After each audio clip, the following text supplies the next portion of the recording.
Hello, कैसे हैं आप लोग। आई होप के प्ले के होंगे। आपकी जो स्टडी चलेगी बहुत ही बेहतरीन चलेगी। तो आज के क्लास में बात करने वाले हैं क्लास 12 के हिंदी के मोस्ट इंपोर्टेंट ऑब्जेक्टिव क्वेश्चन की, जो आपके फाइनल एग्जाम के लिए बहुत ज़्यादा इंपॉर्टेंट है और बहुत ज़्यादा खास है। तो इन सारे इंपॉर्टेंट क्वेश्चन को काफ़ी बेहतर तरीका से देखिएगा, क्योंकि आपके फाइनल बोर्ड परीक्षा में आने का चांसेस बहुत ज़्यादा है। तो आपको जो है ना, इन सारे प्रश्न को बेहतर से बेहतर तरीका से आपको देखने की जरूरत है, क्योंकि आपके फाइनल बोर्ड परीक्षा में इसी प्रकार से क्वेश्चन आएंगे। ठीक है ना, यहाँ पर आप लोग देख सकते हैं आपका सेम पेपर इसी कंडीशन के साथ रहेगा। ठीक है ना, सेम इसी कंडीशन के साथ रहेगा।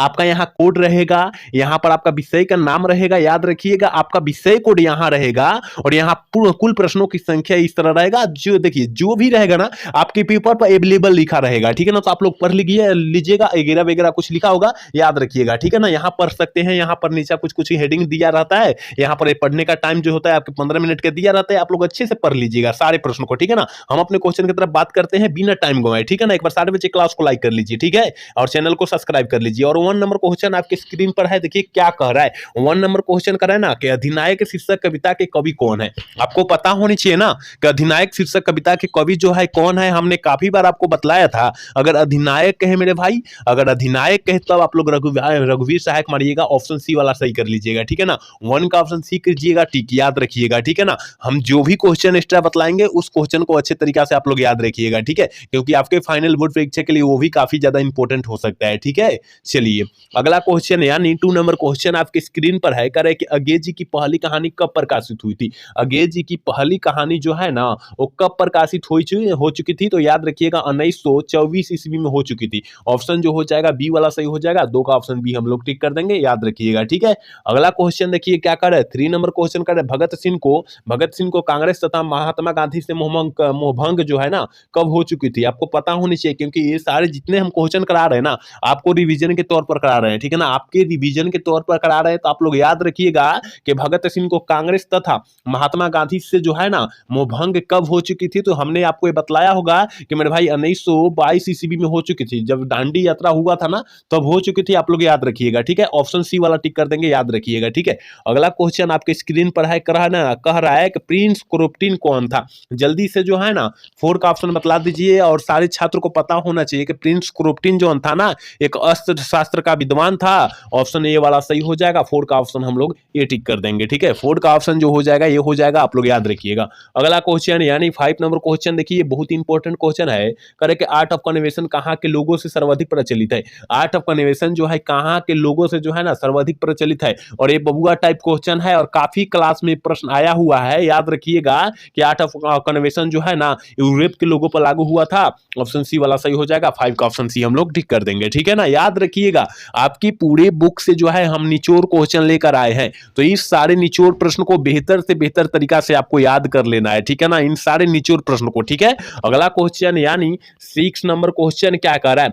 कह रहा है ना कौन सी रचना बालकृष्ण भट्ट द्वारा रचित नहीं है। कौन सी रचना जो है बालकृष्ण भट्ट द्वारा रचित नहीं है, जल्दी से आप लोग बतला सकते हैं। 6 का ऑप्शन। ठीक है ना, 6 का ऑप्शन फटाफट आप लोग बतला सकते हैं कि कौन सी जो रचना जो है बालकृष्ण भट्ट द्वारा नहीं रचा गया है। तो देखिए पदावती हमने बोला था, अगर पदावती आए और पदावत आ जाए, ठीक है ना, पदावत आ जाए ना तो यहाँ पदावती और पदावत में ढेर सारा अंतर हो जाता है। ठीक है ना, क्योंकि पदावती जो हो जाता है बालकृष्ण भट्ट जी की रचना होता है, और पदावत जो होता है जायसी जी की रचना होता है, मलिक मोहम्मद जायसी जी की। आप लोग याद रखिएगा, आकार हर सही के लिए ना इतना सा बदल जाएगा, आंसर बदल जाएगा, आप लोग याद रखिएगा। ठीक है ना, और बेनी सहारा ये भी जो है बालकृष्ण भट्ट जी की रचना है, याद रखिएगा। लेकिन यहाँ पर मेघदूतम जो है ना ये बालकृष्ण भट्ट जी की रचना नहीं है। ऑप्शन सी वाला सही हो जाएगा। ठीक है, 6 का ऑप्शन सी हो जाएगा, याद रखिएगा। और जो हमने पदावत और पदावती का बतलाया बात आप लोग याद रखिएगा। ठीक है ना, क्योंकि यहाँ काफी बच्चे गड़बड़ा जाते हैं, तो आपको गड़बड़ाना नहीं है। ठीक है, अगला क्वेश्चन की तरफ बात करेंगे, यानी 7 नंबर क्वेश्चन आपके स्क्रीन पर है।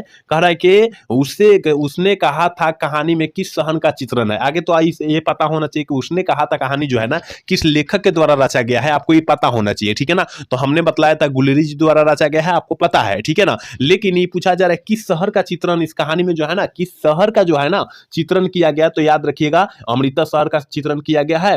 ऑप्शन ए वाला सही हो जाएगा, 7 का ऑप्शन ए टिक कर देंगे। ठीक है, इन सारे प्रश्नों को अच्छे तरीके से आप लोग याद रखिए क्योंकि इनसे बाहर प्रश्न नहीं आने वाला है। ठीक है, चलिए क्वेश्चन नंबर 8 क्या करे, सूबेदार हजारा सिंह के लड़के का क्या नाम था। ये तो बबुआ टाइप क्वेश्चन और 2 चैप्टर का क्वेश्चन है। याद रखिएगा कि सूबेदार हजारा सिंह के लड़के का जो नाम हुआ था क्या था, बोधा सिंह था। ऑप्शन ए वाला सही हो जाएगा, 8 का ऑप्शन हम लोग ए टिक कर देंगे। ठीक है, अगला क्वेश्चन यानी 9 नंबर क्वेश्चन बहुत ही इंपॉर्टेंट क्वेश्चन है कि संपूर्ण क्रांति क्या है। देखिए हमने बोला था कि संपूर्ण क्रांति के रचनाकार कौन है, संपूर्ण क्रांति पाठ के रचनाकार जो है ना वो कौन है, तो हमने आपको बतलाया होगा जयप्रकाश नारायण जी है। ठीक है ना, जयप्रकाश नारायण जी है जिसे लोकनायक के नाम से भी जानते हैं। आप लोग को हम बतलाए हैं, बहुत बार बतलाए हैं, क्वेश्चन याद रखिएगा। ठीक है ना, तो यह क्या है पूछा जा रहा है, वो नहीं पूछा जा रहा है, क्या है। ठीक है ना, तो याद रखिएगा यह एक प्रकार का भाषण है। ऑप्शन बी वाला सही हो जाएगा, निबंध ना मारिएगा नहीं तो गलत हो जाएगा। ठीक है ना, ये भाषण है। ठीक है, ऑप्शन बी वाला सही हो जाएगा। अगला क्वेश्चन 10 नंबर क्वेश्चन बहुत इंपॉर्टेंट क्वेश्चन है। कह रहे हैं ना पुत्र वियोग शीर्षक कविता में कवित्री का खिलौना क्या था। बहुत इंपॉर्टेंट क्वेश्चन है ये प्रश्न जो है, बहुत इंपॉर्टेंट क्वेश्चन है।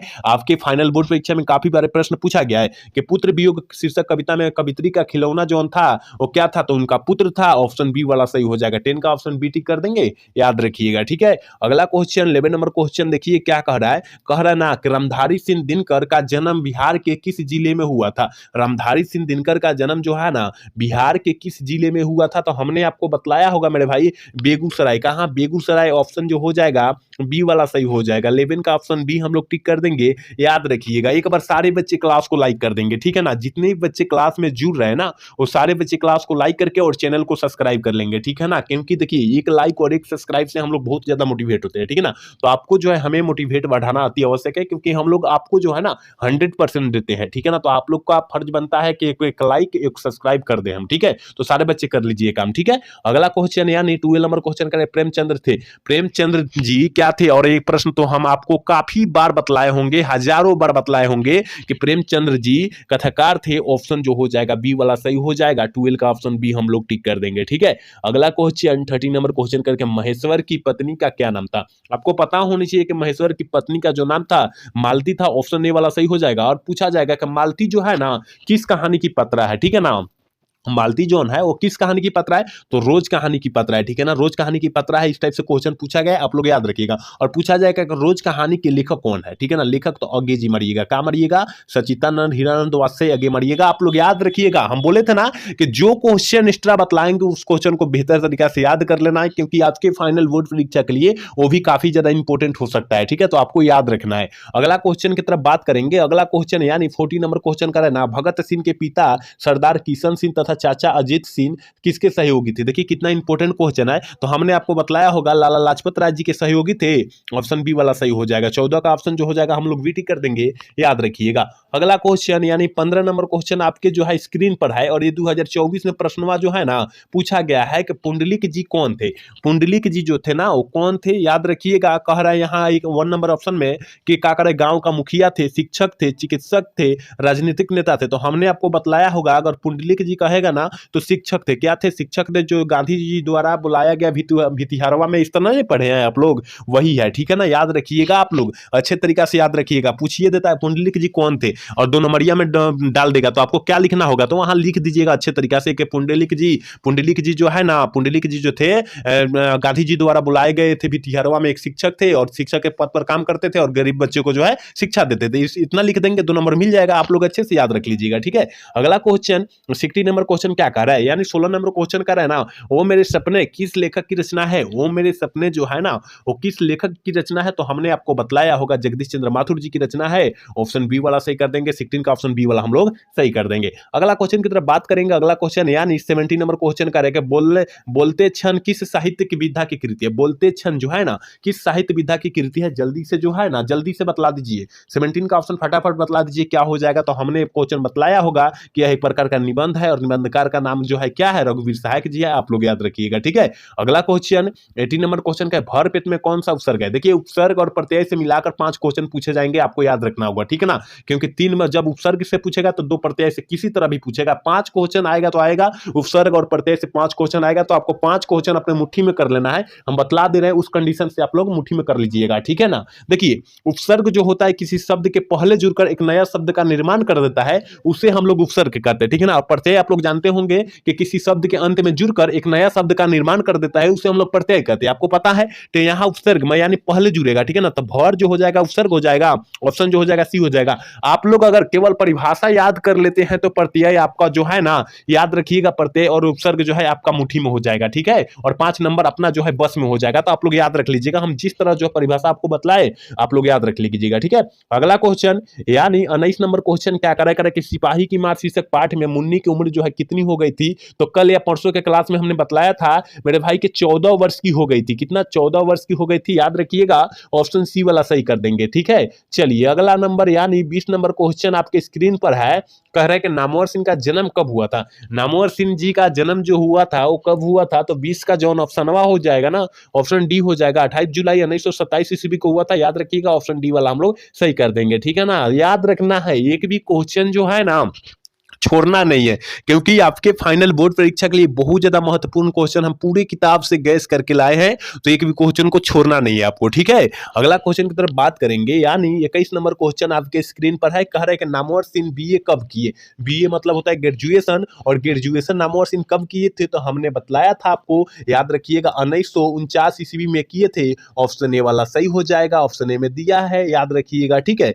अगला क्वेश्चन 22 नंबर क्वेश्चन आपके स्क्रीन पर है, कह रहा है कि सूर सागर में रचे गए पौधों की संख्या क्या है। याद रखिएगा 2025 के लिए काफी ज्यादा खास क्वेश्चन है कि सूर सागर में रचे गए पौधों की संख्या जो है वो क्या है, तो हमने बतलाया था 1.25 लाख, ऑप्शन सी वाला सही हो जाएगा, 22 का ऑप्शन सी हो जाएगा, याद रखिएगा, ठीक है। अगला क्वेश्चन यानी 23 नंबर क्वेश्चन क्या करे निम्नलिखित में कौन सी रचना जो है निराला की है, कौन सी इसमें से जो है रचना रचा गया है जो निराला जी की है, तो हमने आपको बतलाया होगा मेरे भाई, याद रखिएगा, रामचरितमानस जो है तुलसीदास जी की है, हमने बतलाया था, और झरना जो है जयशंकर प्रसाद जी की रचना है, ये भी हमने बतलाया था, लेकिन राम की शक्ति पूजा जो है ना ये निराला जी की है, ऑप्शन सी वाला सही कर देंगे, ठीक है। आप लोग याद रखिएगा, आपको तो पता ही है कि सूरसागर जो है सूरदास की रचना है, आपको चारों क्वेश्चन याद कर लेना है, या कौन क्वेश्चन पूछेगा आपको मार कराना है वहां पर, चारों में से एक को कौन क्वेश्चन आ जाएगा, याद रखिएगा। झरना के जगह आंसू भी आ सकता है, आंसू भी आ सकता है, तो आपको घबराना नहीं है, ठीक है ना, क्योंकि आंसू भी जो है जयशंकर प्रसाद जी की रचना होता है,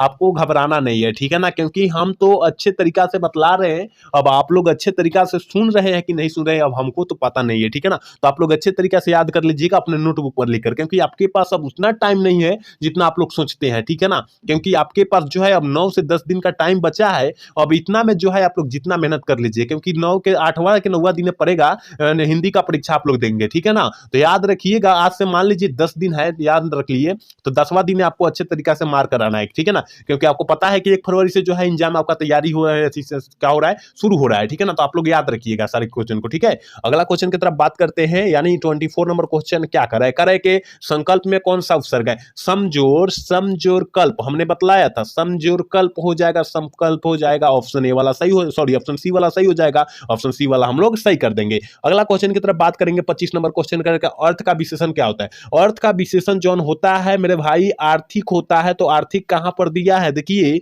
ऑप्शन सी में दिया है, ऑप्शन सी वाला सही कर देंगे, ठीक है। 25 का ऑप्शन जो हो जाएगा सी हो जाएगा। एक बार सारे बच्चे क्लास को लाइक कर लेंगे, जितने भी बच्चे मेरे क्लास को देख रहे हैं वो सारे बच्चे क्लास को लाइक कर लेंगे, ठीक है। अगला क्वेश्चन की तरफ बात करेंगे, यानी देखिए 26 नंबर क्वेश्चन क्या कर रहा है कि नमक का विशेषण है।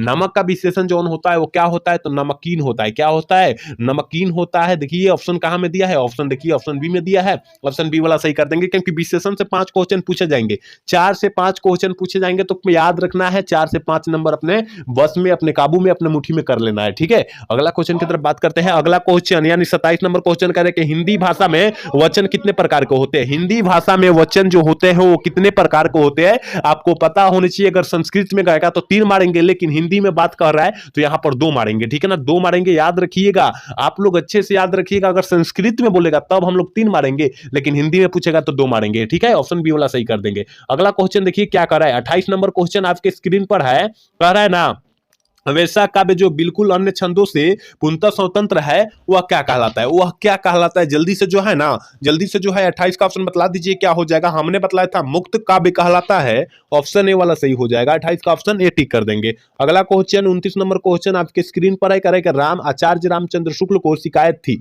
मतलब किससे जो है ना आचार्य रामचंद्र शुक्ल को शिकायत थी, तो आपको पता होनी चाहिए आधुनिक कविताओं से जो है शिकायत थी, ऑप्शन बी वाला सही हो जाएगा, 29 का ऑप्शन बी टिक कर देंगे, याद रखिएगा। 32 नंबर क्वेश्चन देखिए आपके जो है स्क्रीन बोर्ड पर है, कह रहे हैं ना कि हजारी प्रसाद द्विवेदी थे।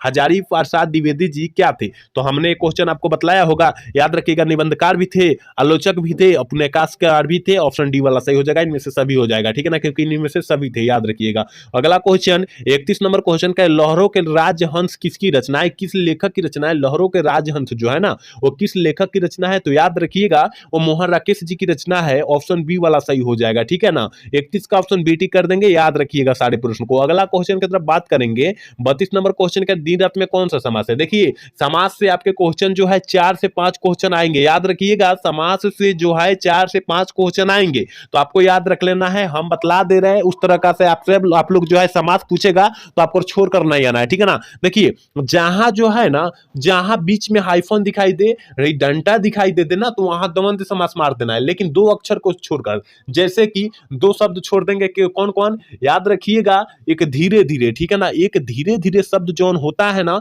ये अव्ययी भाव समास का उदाहरण होता है। अलग अलग शब्द होता है ना, अलग अलग, और बीच में हाइफन रहेगा, तो ये भी जो होता है अव्ययी भाव समास का उदाहरण होता है। इसको छोड़कर नहीं तो जितना होता है और बीच में हाइफन लगता है, याद रखिएगा, वो जो होता है द्वंद्व समास का उदाहरण हो जाता है। ऑप्शन बी वाला सही कर लीजिएगा, याद रखिएगा, ठीक है ना। याद रखना है, याद रखना है, आपको भूलना नहीं है। अगला क्वेश्चन 33 नंबर क्वेश्चन देखिए, करे वजूद शब्द का अर्थ जौन होता है वो क्या होता है? तो हमने बतलाया था अस्तित्व होता है। ऑप्शन ए वाला सही हो जाएगा, 33 का ऑप्शन हम लोग ए टिक कर देंगे। अगला क्वेश्चन 34 नंबर क्वेश्चन करे कि यथासंभव में कौन सा समास है? यथासंभव है, यथाशक्ति है, यथाशीघ्र है, यथाशक्ति है, इसमें जो हो जाएगा ना अव्ययी भाव समास का उदाहरण हो जाएगा। ऑप्शन ए वाला सही हो जाएगा, आप लोग याद रखिएगा, ठीक है ना। 34 का ऑप्शन जो हो जाएगा ये ठीक कर देंगे। अगला क्वेश्चन यानी 35 नंबर क्वेश्चन का, डॉक्टर पंत ने लेखक को कितने रुपया दिए? 1-1 का 3 गो नोट दिए, यानी 300 हुआ, तो 300 हम लोग मार देंगे। ऑप्शन ए वाला सही हो जाएगा, ठीक है। अगला क्वेश्चन 36 नंबर क्वेश्चन कर रहा है ना, देखिए कह रहा है कि उदय प्रकाश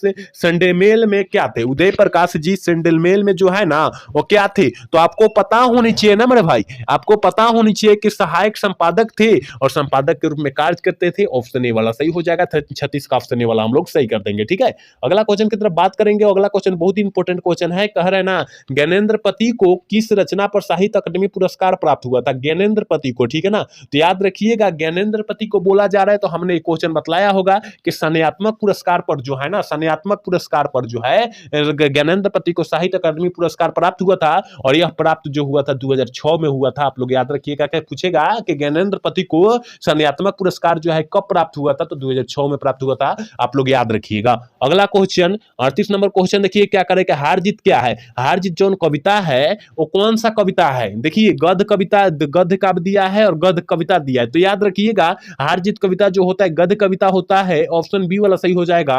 और लेकिन हार जीत कविता के जो है ना, कविताकार का नाम पूछेगा, कवि का नाम पूछेगा, तो आप लोग क्या मारिएगा? अशोक वाजपेयी मारिएगा, आप लोग ये भी याद रखिएगा, ठीक है। चलिए क्वेश्चन नंबर 39 क्या करे, पत्नी बेटिया को क्या करती थी? बहुत इंपॉर्टेंट क्वेश्चन है कि पत्नी बेटिया को जो है क्या करती थी? तो समझाती थी, ठीक है ना, समझाती थी। यहाँ समझाता दिया है लेकिन समझाती थी होता है, ठीक है ना, समझाती थी, आप लोग याद रखिएगा इस प्रश्न को, ठीक है ना, क्योंकि यहाँ समझाता दिया है लेकिन समझाती थी होता है, ठीक है ना। तो यहाँ समझाता दिया तो समझाता मार देंगे, ठीक है ना, याद रखिएगा। अगला क्वेश्चन 40 नंबर क्वेश्चन क्या करे, कह रहे हैं ना, विनोद कुमार शुक्ल की किस कृति पर मणिकौल में फिल्म बनाई गई थी? किस कृति पर? तो याद रखिएगा प्रश्न का आंसर जो हो जाएगा सी हो जाएगा, नौकर की कमीज, ठीक है ना। नौकर की कमीज की कृति पर जो है, कृति पर जो है मौलिकौल जो है फिल्म बनाई गई थी, याद रखिएगा। अगला क्वेश्चन 41 नंबर क्वेश्चन बहुत इंपॉर्टेंट क्वेश्चन है कि प्यारे नन्हे बेटे को कविता में लोहा किसका प्रतीक होता है? प्यारे नन्हे बेटे को जो है कविता में जो है लोहा किसका प्रतीक होता है? वो जो होता है कर्म का प्रतीक होता है, याद रखिएगा। कहां पर दिया है? ऑप्शन डी में दिया है। ये जो प्रश्न जो है ना, आपके मॉडल सेट जो बिहार बोर्ड जारी किया था उसमें प्रश्न पूछा गया था, आप लोग याद रखिएगा, है ना।